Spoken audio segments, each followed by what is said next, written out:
Ini yang butuh uang, nggak ada yang kerja. Ya, untuk ini. Patan ke? Apal, Pak. Apal bre. Apal, Pak. Bareng-bareng ya. Iya, iya, iya. Udah, bareng-bareng. Nah. Allahumma sholli ala Muhammad ya Rabbi sholli alaihi wasallim. Allahumma sholli ala Muhammad ya Rabbi sholli alaihi wasallim. Rabbi fa'fana bi barakatihim wa dinal husna bi hurmatihim. Rabbi fa'fana bi barakatihim wa dinal husna bi hurmatihim. Jadi kita ajauhi setan belek, setan engklek. Sun. Yo.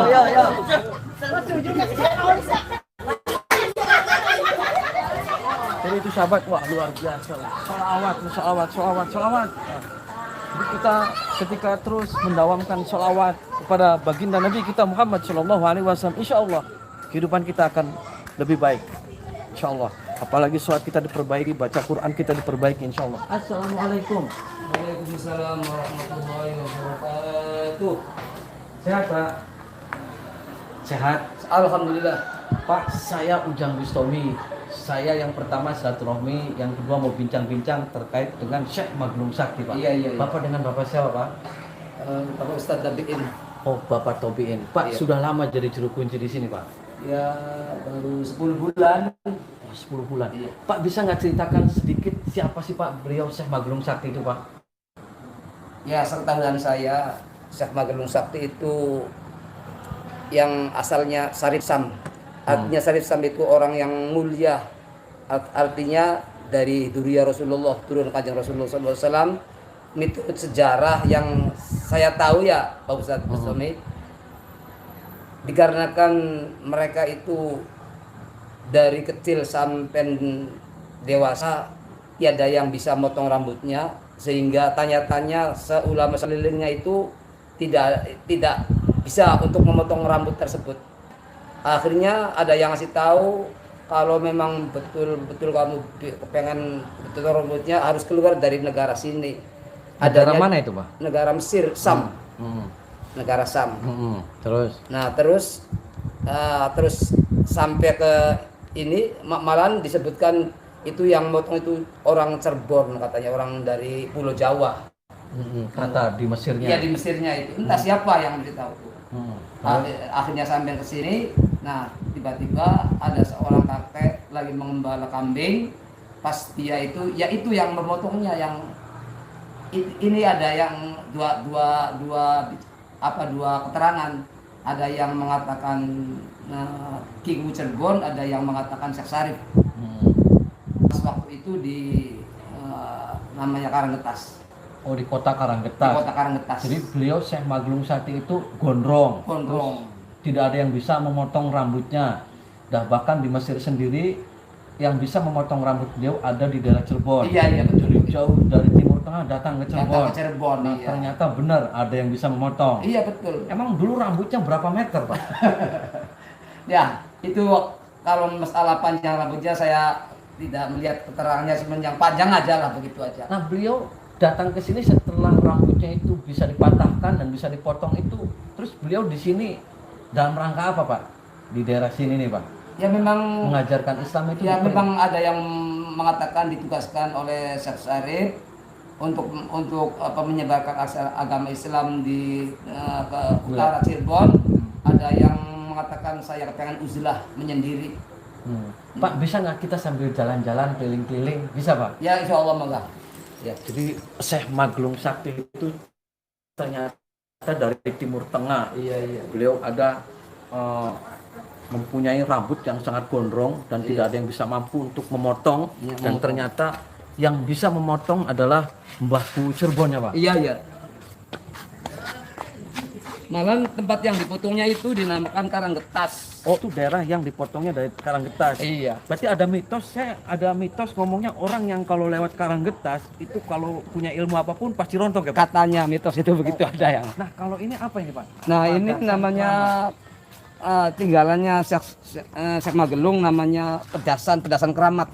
Apa itu pedasan keramat? Ya, bagi orang yang alat barokah mau tahlil ke keramat Syekh Magelung Sakti, nah ambil air dulu dari sini terus sama-sama tahlil terus ya penyusi untuk apa saja yang namanya karomat, sesuatu yang dibutuhkan seperti orang yang sakit atau membutuhkan apa sajalah yang ada niat dalam hatinya gitu. Nah, kalau ini tempat-tempat apa ini, Pak? Kalau yang ini namanya Depok Tuko, itu artinya kalau Tempat apa ini, Pak? ya buat orang yang istilahnya apa sih berpuasa. Oh, puasa. Berpuasa. Nah, nanti ya orang berpuasa ya masing-masing, ada yang kepengen cepet kawin, ada yang pengen cepet sugih, atau yang punya hutang banyak nih. Sebenarnya selain kesaktian rambutnya tidak bisa dipotong, Syekh Magelung Sakti yang Bapak tahu itu kesaktiannya diantaranya apa, Pak? Ya kalau dalam sejarah Cirebon itu pernah saya baca itu pernah ditugaskan oleh Syekh Syarif untuk mengislamkan Raja Galuh. Nah, akhirnya ya sampai sukses. Oh, Raja Galuh pernah diislamkan. Iya, diislamkan. Cuman Nah, dulu Syekh Magelung Sakti itu dulu punya istri siapa, Pak? namanya Nyimas Gandasari. Oh, Nyimas Gandasari. Nah, dulu yang menjodohkan Syekh Magelung Sakti dengan Nyimas Gandasari itu siapa, Pak? Itu ada yang mengatakan Syekh Syarif Hidayatullah, ada yang mengatakan Ki Cirebon. Oh, Mbak Cirebon. Iya, Mbak Cirebon. Nah, beliau Syekh Magelung Sakti waktu dimakamkan tahun berapa itu, Pak? Nah, belum apal ya Pak ya kalau itu. Tahun-tahunnya belum apal saya. Belum hafal. Iya. Banyak yang jarak ke sini. Banyak. Oh, banyak. Oh, ini dari mana ini? Dari mana? Oh, situ Pak. Shockmaker. Apal sholawat apa? Luar biasa.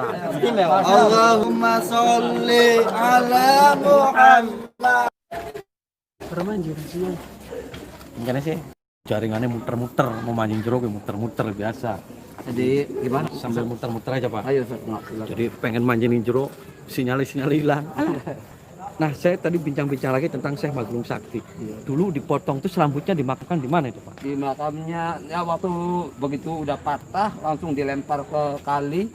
Pas kalinya dinamakan Sukalila, yang tempatnya sekarang di sebelah selatannya Pasar Pagi ada kali itu namanya Sukalila. Itu tempat lemparannya Syekh Magelung. Oh, Syekh Magelung. Ini kalau dihaulin berapa tahun sekali, Pak, Syekh Magelung Sakti ini? 1 tahun sekali. Oh, 1 tahun sekali. Iya. Banyak, Pak, yang ziarah ke sini Ya. ke Syekh Magelung Sakti. Ya lumayan lah.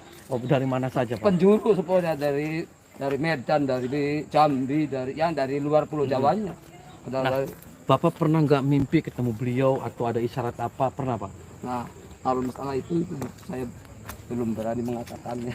Enggak, maksudnya pernah di mimpi belum. atau bisikan atau apa? Belum. Nah, kalau istri beliau dimakamkan di sini juga? Enggak di Penguragan. Oh, di Panguragan. Iya. Nah, kalau ada yang tiap tahun nih kita melakukan naro sesuatu benda, katanya ada apa tuh, Pak? Namanya rujak kuning mungkin Di kalau mana kata itu, orang Pak? sini. Di Ya mana, Pak? itu di dalam itu di dalam lingkungan keramat Nah, ini. kalau ini tempat apa ini, Pak? Ini sih lemparan benda-benda yang enggak kepakai di dalam tuh terus dikumpulkan di sini. Nah, kalau yang ada saya dengar-dengar buta apa itu apa tuh, Pak? Nah, Yang dikalahkan tuh. ini dari Pagemiwang dari Indramayu. Itu ceritanya gimana? Buta bertarung dengan Syekh Magelung Sakti. Jadi begini katanya. Sini kan mau mengadakan istilah kunjungan lah. Disuruh oleh Syekh Magelung putusannya untuk minjam gamelan musik. Nah, ini yang punya itu di Tersana namanya. Terus Pas sampai sono itu disembunyikan si gamelan tersebut. Bilangnya nggak ada yang minjam lah gitu aja. Akhirnya suruhan Syekh Magelung itu kemari lagi, pulang lagi. Nah, terus kemungkinan ya dilihat dengan secara mata batin, wah ini nggak jujur. Akhirnya langsung Syekh Magelung sono, pas tanya lagi itu gemuruhnya berbunyi disembunyikan di dalam kali. Akhirnya ketahuan, oh berarti kamu itu bohong. Begitu. Oh berarti bisanya dinamakan Syekh Magelung Sakti itu kenapa itu Pak? Dulu nama aslinya siapa Pak? Sarif Sam. Oh Sarif Sam. Terus beliau yang bisa menyebut Syekh Magelung Sakti itu siapa? Ya mungkin nama dari asma laqab tersebut karena mempunyai apa ini istilahnya rambutnya panjang, dari itu digelung itu apa diikal bagi biar nggak kelihatan. Oh. Nah pas itu apa dipotong itu berarti rambutnya sudah nggak panjang lagi Pak? Ya iya udah patah. Nah senjata andalan beliau itu apa sih Pak? Nah ini diantaranya yang apa itu? saya ini Apa itu, namanya Pak? payung. Payung apa Pak? Mana payungnya Pak? Ini di dalam aja coba lihat. Itu buat apa itu payung itu Pak? Ya ceritanya waktu diperintah oleh Syekh Sarif, ya nggak diperintah dengan Syekh Sarifnya mengisahkan negara telaga itu Majalengka. Nah ini sejarahnya ini payung. Oh payungnya buat apa itu Pak? Ya buat waktu Perang itu waktu dengan orang Buddha ini. Oh, jadi ada senjata andalan daripada Syekh Magelung Sakti, payung. Waduh, payung. Sekarang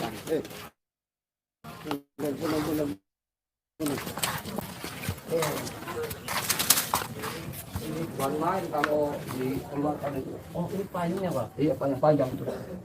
Oh, payung ini adalah senjata andalan. Iya sejarah tinggalannya Syekh Magelung lah. Oh, Syekh Magelung. Tadi apabila di sini lagi dalam keadaan wabah yang luar biasa tuh, ini diputarkan. Oh, diputarkan. Dikelilingkan. Jadi satu desa bisa keliling Pak, Iya, payung keliling. ini dengan kesaktian beliau. Iya. Nah, ini buat untuk tolak bala atau Tolak untuk apa dulunya peperangan melawan senjata-senjata musuh mungkin. Iya, lagi waktu di negara Telaga, Majalengka itu. Waktu nyerang ke sana. Iya. Nah, selain ini apa lagi Pak? Ya setahu saya ya ini sumur paling. Sumurnya mana Pak? Sumur bumi. Sumurnya mana Pak? Ini nih. Sumurnya mana Pak? Ini sumbernya. Nih, awas nih. Ini bisa pinggir-pinggir. Nih, sumbernya nih. Ini. Ini namanya sumur pusar bumi. Sumur pusar bumi Namanya. dulu yang membuat Ya ini tinggalannya Syekh Magelung. Syekh Magelung Sakti. Oh jadi beliau itu diutus Syekh Sarif itu untuk menyebarkan agama Islam di wilayah 3 ya Pak? Iya, ini. Di wilayah 3 apa di Jawa Barat Pak? Ya enggak ya, yang di bagian utara Cirebon lah. Oh berarti istri beliau siapa Pak tadi? Ini Mas Gandasari Mas Ganasari yang ada di Panguragan. Panguragan. Punya putra nggak Pak? Atau Ah, punya anak? campurnya enggak bersatu. Gitu. Nah gimana ceritanya itu Pak? Ya ceritanya kan bersayang bara, katanya Mas Gandasari itu siapa yang mengalahkan saya. Kalau perempuan saya anggap saudara, kalau lelaki yang mengalahkan saya anggap suami. Terus Akhirnya tetangga desa yang merasa sakti itu bertanding dengan Mas Gandasari itu ya nggak bisa, mental semua, kalah semua. terus Akhirnya dengar ini Syekh Magelung Sakti, akhirnya coba ikut. Akhirnya terpaksa ya lari kalah ini Mas Gandasarinya. Akhirnya minta tolong ke ayah angkatnya itu Syekh Sarif, ada yang makan itu. Akhirnya lari ke sono, akhirnya ada apa ini dikejar-kejar. Akhirnya kata Syekh Magelung itu bilang begini, ini mengadakan sayembara, ini udah kalah. Sedangkan tadi bilang siapa yang mengalahkan saya ini harus jadi suaminya. terus Akhirnya ditanya oleh Jepang, apa betul kamu begitu? Iya betul. Akhirnya ya udah dikawinkan. Nah, akhirnya sudah dikawinkan, ya udah saya menerima jadi istrinya. Tapi selama saya jadi istrinya, saya nggak bisa campur dengan seperti orang biasa. Nanti di akhirat saja begitu sudah. Terima kasih nih Pak atas bincang-bincangnya. Iya. Jadi sahabat itu adalah sekilas daripada cerita tentang Syekh Magelung Sakti. Jadi kita jangan pernah melupakan tentang sejarah orang-orang masa lalu, orang-orang hebat masa lalu. Jadi itu untuk pelajaran bagi kita bahwasanya ketika menyebarkan agama Islam itu sangat luar biasa susahnya. Jadi kita mendoakan mudah-mudahan beliau Syekh Magelung Sakti diampuni segala dosa-dosanya dan juga mudah-mudahan saya dan sahabat-sahabat semua bisa diakui santrinya minimal. Salawat.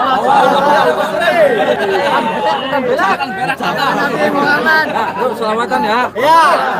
Allahumma sholli ala Muhammad ya Rabbi sholli alaihi wasallim. Allahumma sholli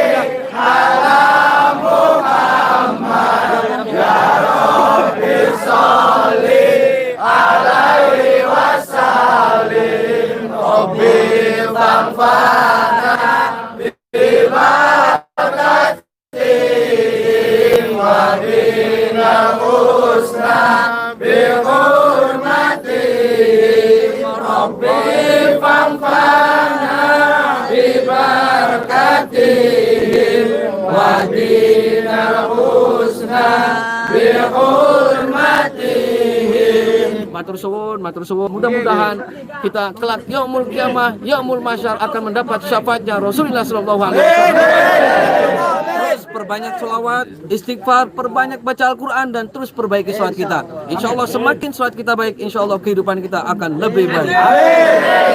Allahul muwaffiq ila aqwamit thoriq. Wassalamualaikum warahmatullahi wabarakatuh.